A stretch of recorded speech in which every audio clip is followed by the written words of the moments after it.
Are you aware that your journaling habit could be holding you back? It might seem harmless, but the uncomfortable truth is that excessive reflection can trap you in a cycle of overthinking.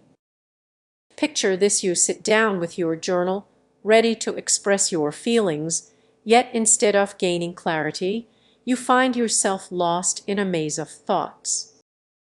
You think you're making progress, but are you just going in circles? Many people get so caught up in documenting their feelings that they miss a crucial warning sign. Journaling can become a crutch, preventing real action. You might wonder, what's wrong with a little self-reflection? Here's the catch: reflection can morph into rumination, a harmful loop that keeps you stuck. Consider a friend who journals constantly yet never makes any real changes in their life. They analyze every emotion but remain stagnant. Does that sound familiar? You might find yourself writing about the same issues without ever addressing them. Your journal can become a comfort zone, making it easier to write about problems than to confront them directly. You may feel productive, but in reality you are avoiding the tough stuff, like taking that leap toward your goals. What's worse than being stuck? The risk of losing sight of what you truly want. You might start confusing introspection with progress, believing that just because you are aware of your feelings, you are actually moving forward. But this could be a trap. You may spend so much time trying to understand yourself that you end up feeling even more confused. Accepting this reality is essential for your growth.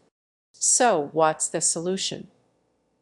What's the show? Instead of solely journaling, think about pairing it with actionable steps. Find a balance between reflection and action.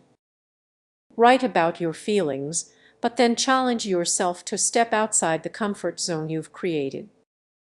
It's about breaking the cycle, taking a moment to reflect, then moving into real-world action.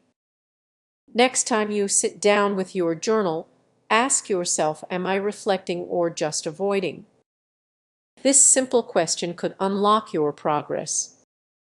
Remember, self-improvement isn't just about understanding yourself, it's about turning those insights into meaningful action. Are you keeping a journal? It might be doing more harm than good. Let's dive into a truth many overlook: journaling for self-improvement can sometimes backfire. You might think you are making progress, but overthinking could actually hold you back. Many of us turn to journaling to sort through our thoughts, yet it can easily spiral into negativity. Imagine this: you sit down with your pen, ready to express your feelings, but instead you get lost in self-criticism. It's like digging a hole that just keeps getting deeper. You may believe that writing out your feelings clarifies your mind, but it can become a trap. What if you are just replaying old stories? You might find yourself stuck on the same issues, obsessively analyzing every detail without realizing you are not making any real progress. Think of a friend who spends hours writing about their insecurities, dissecting every flaw. They believe they are working through their feelings, but they are merely reinforcing those negative thoughts. Here's where it gets interesting: overthinking can lead to analysis paralysis. You may feel overwhelmed by your own thoughts, unsure of what to do next, or worse, convinced that you don't have the answers. You sit there stuck while life moves on without you. As you write, those pages can start to feel more like a burden than a release. The very act meant to help you escape your thoughts can become your prison, and surprisingly, the more you write, the heavier it feels.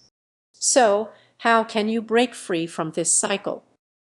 Start by setting limits on your reflection time. Instead of lengthy journaling sessions, Focus on brief, intentional entries. Capture your thoughts without diving deep into every worry. It's about quality, not quantity.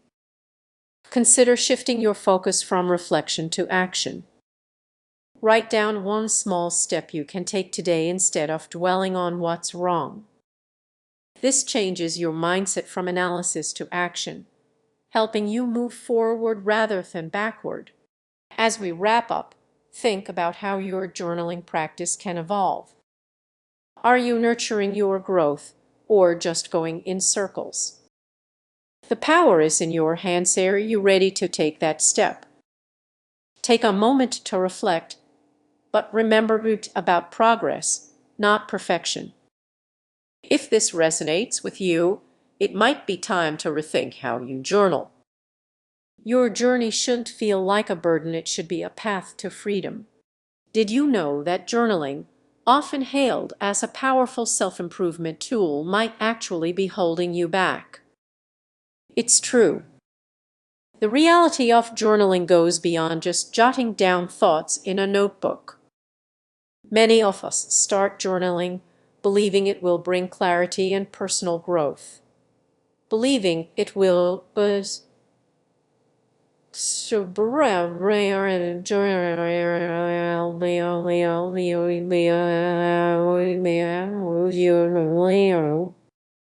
But what if I told you this practice could lead to over-reflection?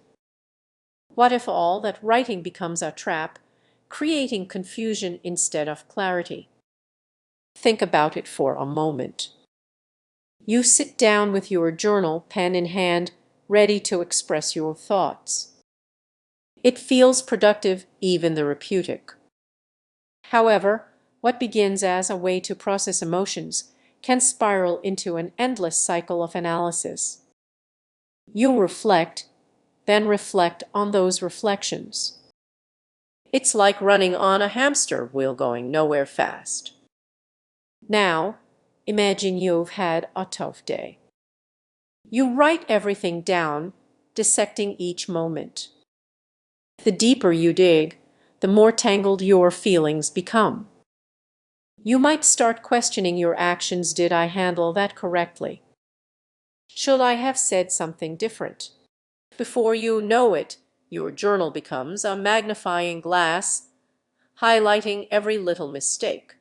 Let's explore those hidden pitfalls. Are you truly capturing your thoughts or just ruminating on them? It's a delicate balance, and you might be crossing that line without realizing it.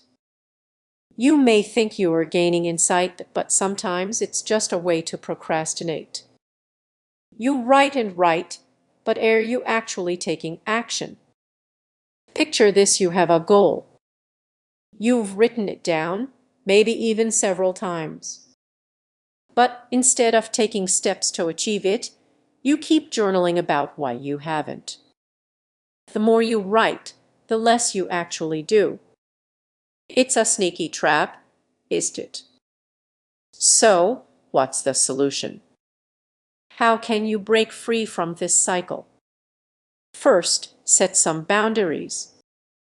Limit your journaling time to just 10 minutes a day for reflection, then step away. The world does need another essay, it needs action. Next, shift your focus. Instead